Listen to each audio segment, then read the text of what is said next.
Hey, what's up, YouTube? Today, we're diving deep into the world of low-carb diets. We're talking steak, bacon, cheese, all the good stuff. Bread or bacon? One makes you fat, the other burns fat. At least that's what low-carb diets claim. But is it actually true? I mean, we've all heard the hype, right? Carbs are the enemy. Keto will melt your fat away. But let's be real, guys. There's a lot of conflicting information out there. In this video, we're breaking down the most popular low-carb diets: Atkins, Keto, Carnivore, and answering the big question, do they work or are they just another diet fad? So, buckle up, grab your protein shakes, and let's separate the science from the hype.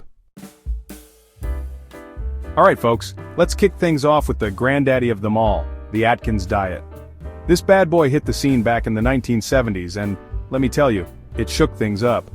It was a time when bell-bottoms were in style and so was the idea of cutting out carbs. Before Atkins, it was all about low-fat everything. People were obsessed with cutting fat out of their diets, thinking it was the key to losing weight. But Dr. Robert Atkins came in with a radical idea. What if carbs were the real culprit behind weight gain? He challenged the status quo and turned the diet world on its head. Now the Atkins diet is all about drastically reducing your carbohydrate intake, forcing your body to switch from burning carbs for energy to burning fat. This metabolic shift is known as ketosis. Think of it like this. Your body loves carbs, they're like its go-to fuel source. Bread, pasta, and sweets are all easy energy for your body to use. But when you cut off the carb supply, it's like, hold on, what am I supposed to use now? Your body has to adapt and find a new source of energy. And that's when it turns to stored fat, breaking it down for energy. This process can lead to significant weight loss. It's like magic, but with science. The body becomes a fat-burning machine, and many people see quick results. Now the Atkins diet isn't just about cutting carbs willy-nilly, it's a structured plan with 4 distinct phases. Each phase has a specific purpose and guidelines.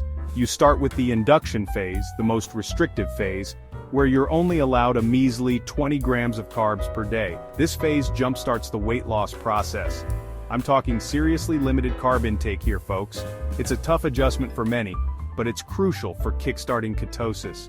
You're basically saying goodbye to bread, pasta, rice, and even most fruits. It's a big change, but many find it worth it. But hey, don't worry, it's not all doom and gloom. You get to enjoy a variety of tasty foods. You can still enjoy plenty of delicious, high-fat, high-protein foods like steak, chicken, fish, eggs, cheese, and non-starchy veggies. These foods can be quite satisfying. So, you're still eating real food, just without the carb overload. It's a different way of thinking about meals. Now as you progress through the Atkins phases, you gradually reintroduce carbs back into your diet. This helps you find a balance that works for you. It's like a slow and steady reintroduction to the world of carbohydrates. You learn how your body reacts to different foods. The idea is to find your carbohydrate tolerance, that sweet spot where you can maintain a healthy weight while still enjoying some of your favorite carb-containing foods. It's all about balance. But hold on a second, before you run off and clear your pantry of all carbs, let's talk about the pros and cons of the Atkins diet. It's important to weigh both sides. First up, the good stuff. There are definitely some benefits to this diet. Many people experience rapid weight loss in the initial phases of Atkins, which can be super motivating, right? Seeing quick results can keep you on track. I mean, who doesn't love seeing those numbers on the scale go down? It's a great feeling. And because you're focusing on protein and healthy fats, you're more likely to feel full and satisfied, which can help curb those pesky cravings. No more hangry you. This can make sticking to the diet easier. Plus, some studies have shown that the Atkins diet can improve cholesterol levels and blood sugar control, which is a major win for overall health.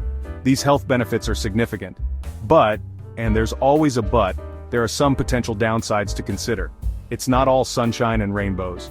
The Atkins diet can be pretty restrictive, especially in the beginning. This can be a major hurdle for many people. I mean, 20 grams of carbs a day is no joke. It's a significant reduction from what most people are used to. This can lead to some unpleasant side effects like fatigue, headaches, and constipation, especially during the initial carb flu phase. Your body needs time to adjust, and because you're cutting out major food groups, there's a risk of nutrient deficiencies if you're not careful. It's important to plan your meals wisely. It's crucial to make sure you're getting enough vitamins and minerals from the foods you are allowed to eat. Supplements might be necessary. Now, long-term sustainability is another concern. Can you maintain this way of eating for years to come? Let's be real, folks. Can you really see yourself sticking to such a restrictive diet for the rest of your life? It's a big commitment, and not for everyone. Alright guys, now let's talk about the ketogenic diet, or keto, as it's more popularly known. This diet has been making waves in the health and fitness community, and it's not just a passing trend. This one's been blowing up the internet lately, and for good reason. People are sharing their success stories and transformations all over social media. It's like Atkins' trendier, more Instagrammable cousin. But what sets keto apart is its unique approach to macronutrients. Instead of gradually reintroducing carbs, keto takes low carb to the extreme, pushing your body into a different metabolic state. We're talking only 5 to 10% of your daily calories coming from carbs. That's a drastic reduction compared to the typical diet. That's like saying see you later to bread, pasta, rice, and even most fruits on a whole new level. It's a significant lifestyle change. So what's the big deal with keto? Why are so many people swearing by it? Well, the goal is to get your body into a state called ketosis. This is where the magic happens. Now, this might sound intimidating, but it's actually pretty cool. Ketosis can transform how your body uses energy. Ketosis is like a metabolic superpower where your body switches from using glucose, from carbs, for energy to using ketones, from fat. This shift can have profound effects on your energy levels and fat-burning capabilities. Think of it this way, your body loves carbs, they're like its go-to fuel source, right? But it can adapt to new sources of energy. But when you drastically reduce your carb intake like on keto, your body's like, whoa, hold up, where's my usual energy coming from? It then starts to look for alternatives, and that's when it turns to stored fat, breaking it down into these molecules called ketones, which your brain and muscles can then use for energy. This process can lead to significant fat loss. It's like your body becomes a fat-burning machine. This is one of the main reasons people are drawn to the keto diet. Now, to achieve ketosis, you gotta be strict with your macros. Precision is key here. We're talking about getting around 70 to 80% of your calories from fat, 20 to 25% from protein, and a measly 5 to 10% from carbs. This balance is crucial for maintaining ketosis. So what does a typical keto meal look like? It's not as restrictive as you might think. Think avocado and eggs for breakfast, a nutrient-dense and satisfying start to your day. A big ol' salad with grilled chicken or fish for lunch, packed with healthy fats and proteins, and maybe some salmon with asparagus for dinner. These meals are both delicious and keto-friendly, and don't forget the healthy fats. They are essential for keeping you in ketosis. We're talking olive oil, avocados, nuts, and seeds. These are staples in a keto diet. Now, just like Atkins, keto has its fair share of pros and cons. It's important to weigh these before diving in. Let's start with the good stuff.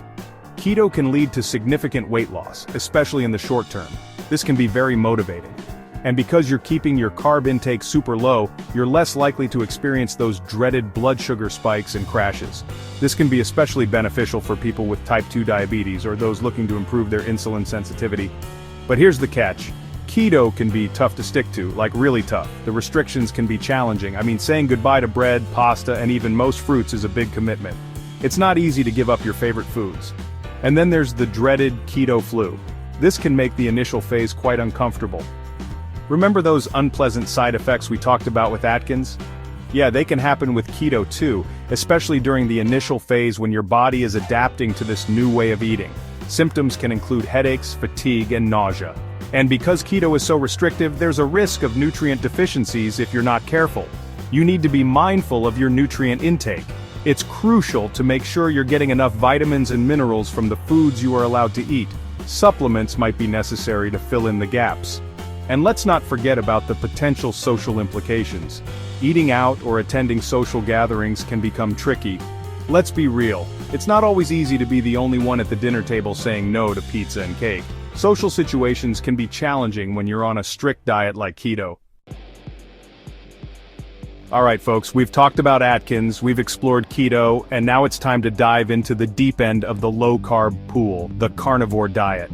Now if keto wasn't extreme enough, enter the carnivore diet, where you literally eat nothing but animal products. Yep, you heard that right. We're talking meat, poultry, fish, eggs, and maybe some dairy if you're feeling adventurous. That's it. No fruits, no vegetables, no grains, no legumes. Just pure animal goodness. Now I know what you're thinking, is this even healthy? Where do you get your fiber? Don't you miss pizza? And trust me, those are all valid questions. The carnivore diet is definitely the most restrictive diet we're discussing today, and it's not for the faint of heart. So why would anyone choose to live a life devoid of fruits, vegetables, and all those other delicious plant-based foods? Well, proponents of the carnivore diet claim that it can lead to a whole host of benefits, including weight loss, improved digestion, increased energy levels, reduced inflammation, and even clearer skin. They argue that our ancestors thrived on a mostly meat-based diet, and that modern plant-based foods are to blame for many of the health problems we face today. Now, I'm not gonna lie. Some people do see impressive results on the carnivore diet. They lose weight, their energy levels skyrocket, and their chronic health issues seem to disappear. But here's the thing. There's very little scientific evidence to support these claims. In fact, most healthcare professionals advise against such an extreme diet, as it can lead to nutrient deficiencies, digestive issues, and an increased risk of heart disease in the long run.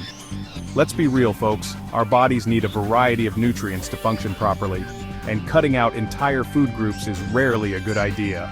Fruits, vegetables, grains, and legumes provide essential vitamins, minerals, fiber, and antioxidants that are crucial for our overall health and well-being. Plus, let's not forget about the social implications of such a restrictive diet. Can you imagine going out to a restaurant and only being able to order a plain steak? Or attending a birthday party and politely declining a slice of cake? It's definitely not the most socially inclusive way of eating. So, bottom line, the carnivore diet is an extreme approach to low-carb eating that may not be suitable or sustainable for everyone. If you're considering trying it, it's crucial to consult with your doctor or a registered dietitian to ensure you're meeting your nutritional needs and to discuss any potential risks and benefits. Remember, your health should always come first.